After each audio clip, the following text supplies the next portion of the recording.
예, 안녕하십니까. 강원 테크노파크의 조용환입니다. 지난번 1부, 2부에 의해 수소란 무엇이냐, 또한 수소의 제조 방법, 색깔에 따른 분류, 저장 효율을 비교해봤고, 또한 저장 방법에 따른 수소의 사용에 대해서도 간단히 설명드려봤습니다. 오늘은 이렇게 저장되어져 있는 수소를 어떻게 활용하는지 수소의 활용에 대해서 집중적으로 설명을 드리겠습니다. 수소의 활용에 있어서는 먼저 수소 연료전지로 전기를 만드는 방법과 이 연료전지를 역반응을 통해서 수소를 만드는 방법에 대해서 설명을 드리겠습니다. 수소는 특정한 조건에서 산소와 반응해서 전기를 발생시킵니다. 이런 전기 발생 장치는 여러 층으로 쌓여 있는 단위 셀들을 복합적으로 쌓아서 스택을 만들고 이 스택에 주변 부품들을 연결해서 연료 전지를 만듭니다. 이 연료 전지는 사용되는 연료 및 전기 발생 셀의 구분에 따라 직접 메탄올 연료 전지라 불리는 DMFC, 인산형 연료 전지로 불리는 PAFC, 용융 탄산염 연료 전지로 불리는 MCFC, 고분자 전해질 연료 전지로 불리는 PEMFC, 고체 연료 전지로 불리는 SOFC로 구분됩니다. 모든 연료 전지는 전해질 층에서 수소 이온이나 산소 이온이 이동하면서 전하를 방출하고 이 전하의 흐름에 의해 전기를 만들게 됩니다. 최근 발전소에 대응할 정도로 대용량의 발전을 위해서는 PAFC나 MCFC가 주로 사용되어 왔습니다. 최근에는 SOFC도 많이 홍보되어 사용되고 있습니다.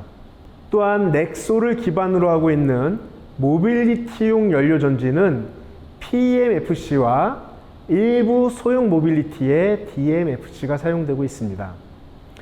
이런 연료전지는 주로 수소와 공기가 흐르는 유로를 갖고 있는 분리판, 이 분리판을 흐르는 수소와 공기를 면으로 확산시켜주는 확산층, 이런 수소와 공기 중에 산소가 만나 전기를 만들게 되는 MEA로 구성되어져 있습니다.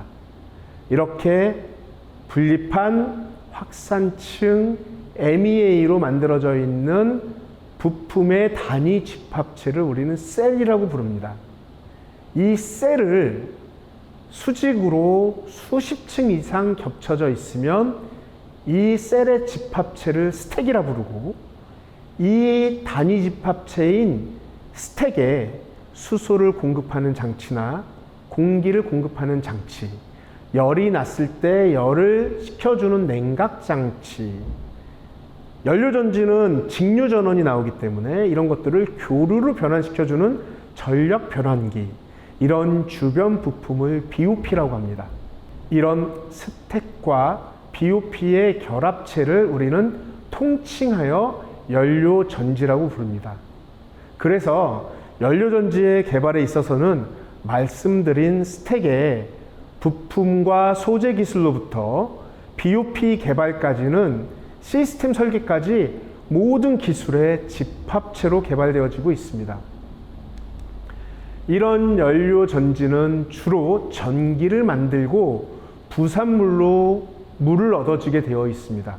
그러면 거꾸로 이 장비에 물과 전기를 역반응으로 넣어주게 되면 수소와 산소로 분해되게 되어 있습니다. 이런 것들을 일렉트로시스 셀이라는 약자를 따서 EC, 전기 분해의 단위 셀이라며, 여기에 MEA의 형태에 따라서 알카라인 수전의 장치, PEMFC를 역반응으로 하고 있는 PEMEC, SOFC를 역반응하는 SOEC로 물을 전기 분해하고 있습니다. 과거 알카라인 수전의 방식이 전통적으로 가장 많이 사용되어져 왔고요.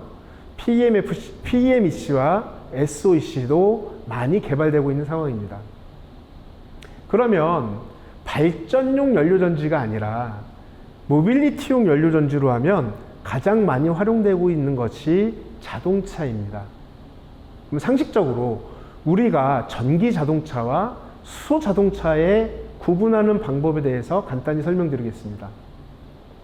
전기 자동차는 1832년 전기 마차를 개발하면서 시작이 되었습니다.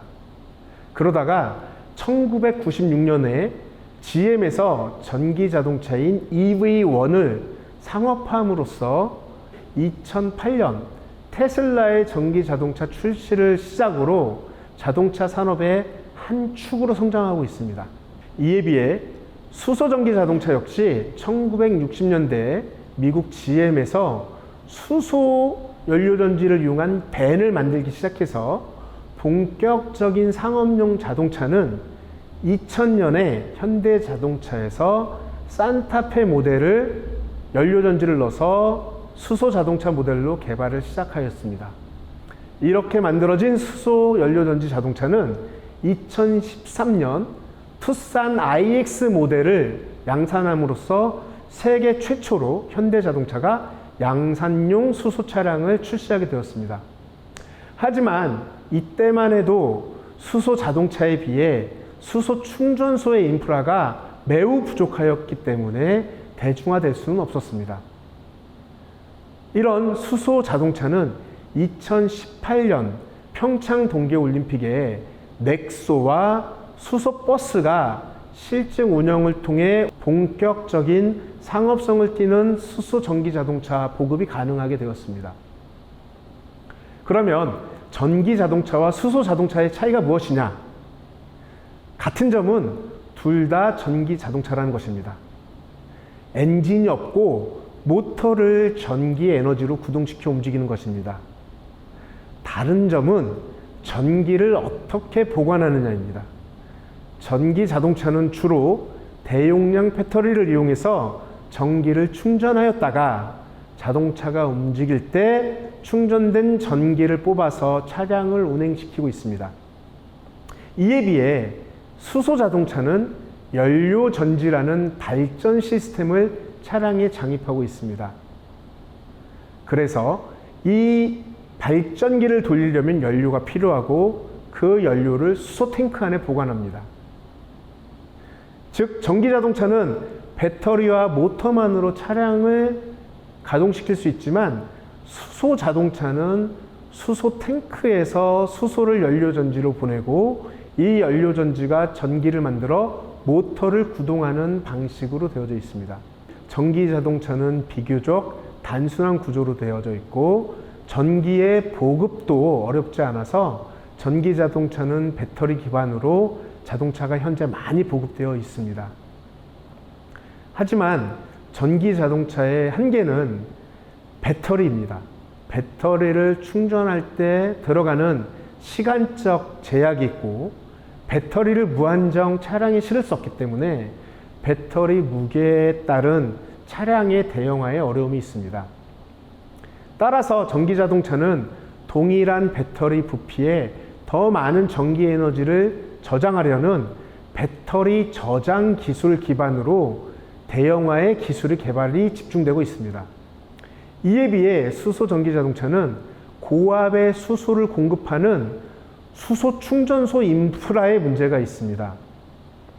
수소 전기 자동차는 고압의 수소 외에도 액체 수소로 수소를 저장하여 연료 저장량을 높이기 위한 개발도 진행되고 있습니다.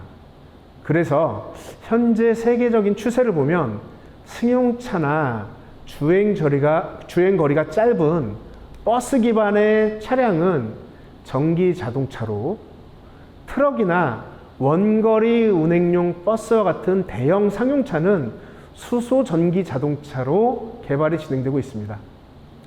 배터리 전기 자동차와 수소 전기 자동차는 사용되는 차량의 목적에 따라 그 시장이 분리되어 성장할 것으로 예상하고 있습니다.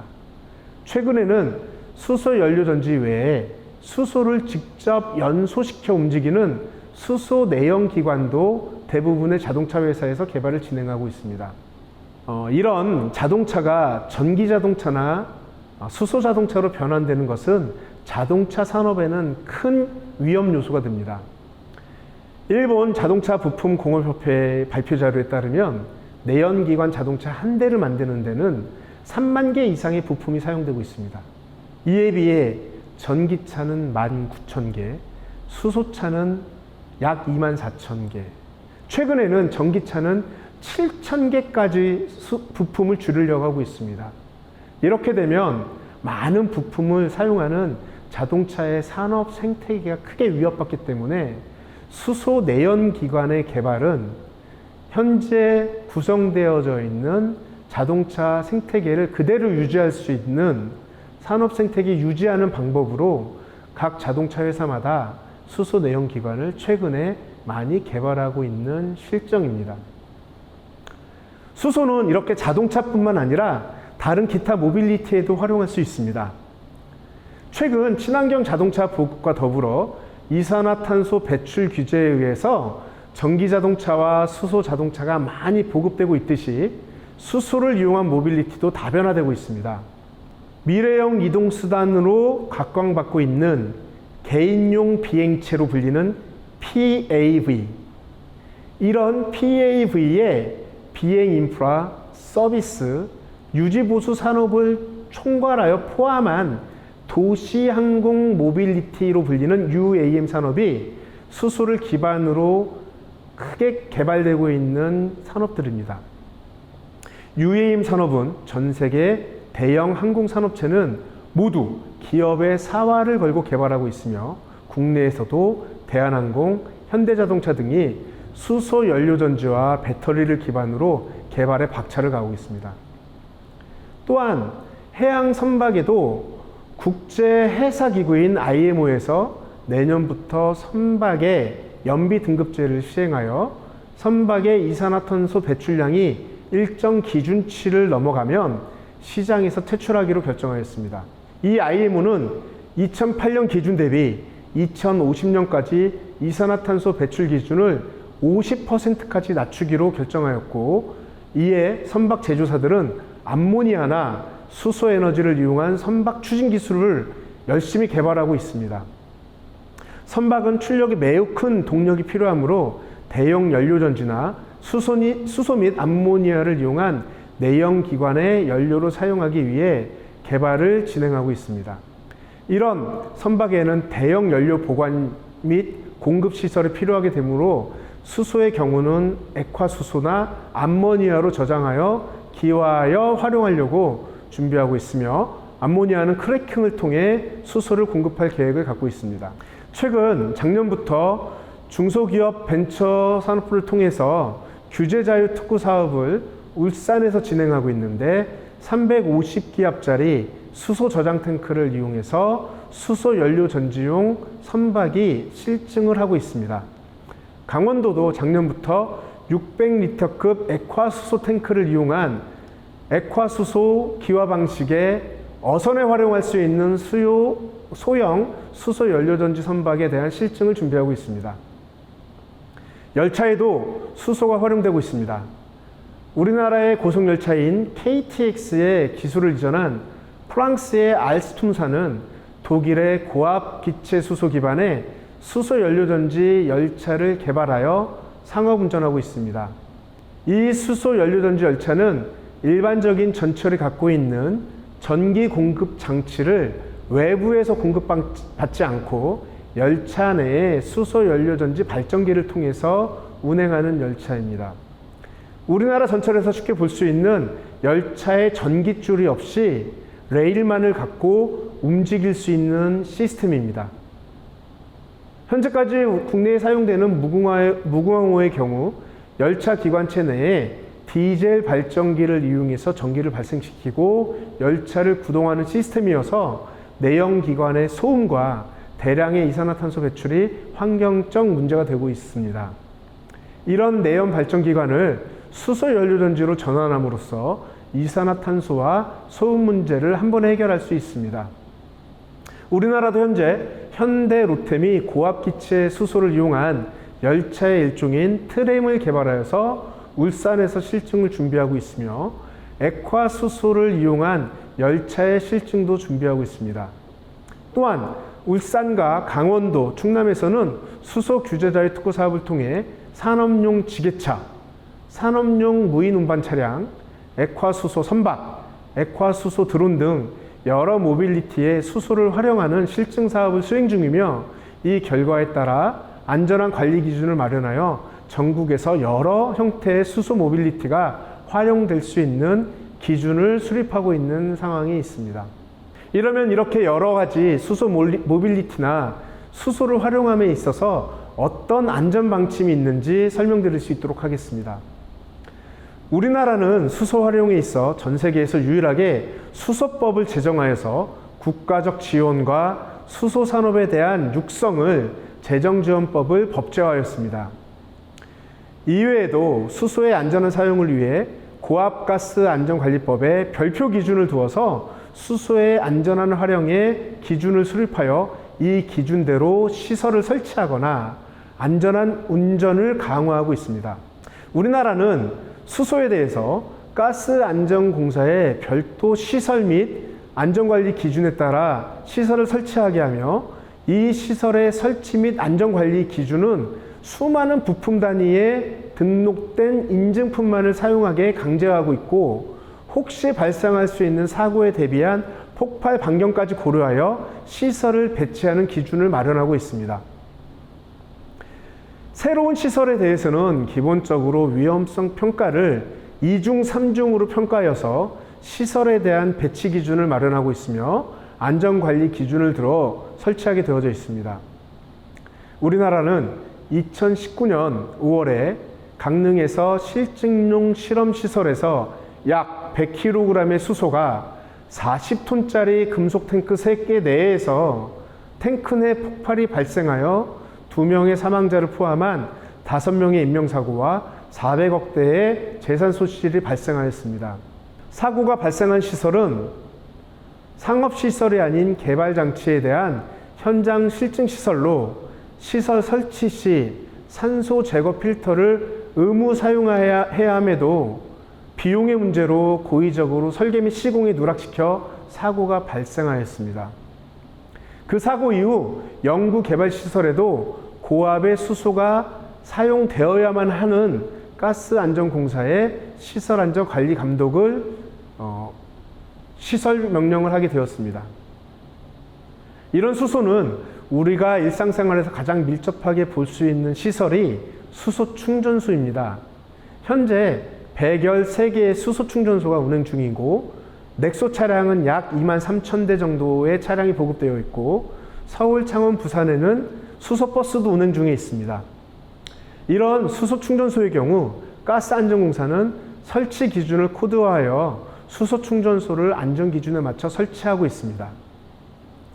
또한 수소 모빌리티에 사용되는 부품도 가스안전공사는 강원도 영월의 에너지안전실증연구센터를 중심으로 제품의 안전 성능 검사를 수행하고 있으며 현재 전북 완주의 수소용품센터, 충북 음성의 액화수소 검인증센터, 대전의 수소 전주기센터를 구축하거나 구축 진행 중에 있고 이런 수소 활용 및 부품에 대한 제품에 대한 안전성 검사를 세분화하여 안전관리할 계획시설들을 구축하고 있습니다.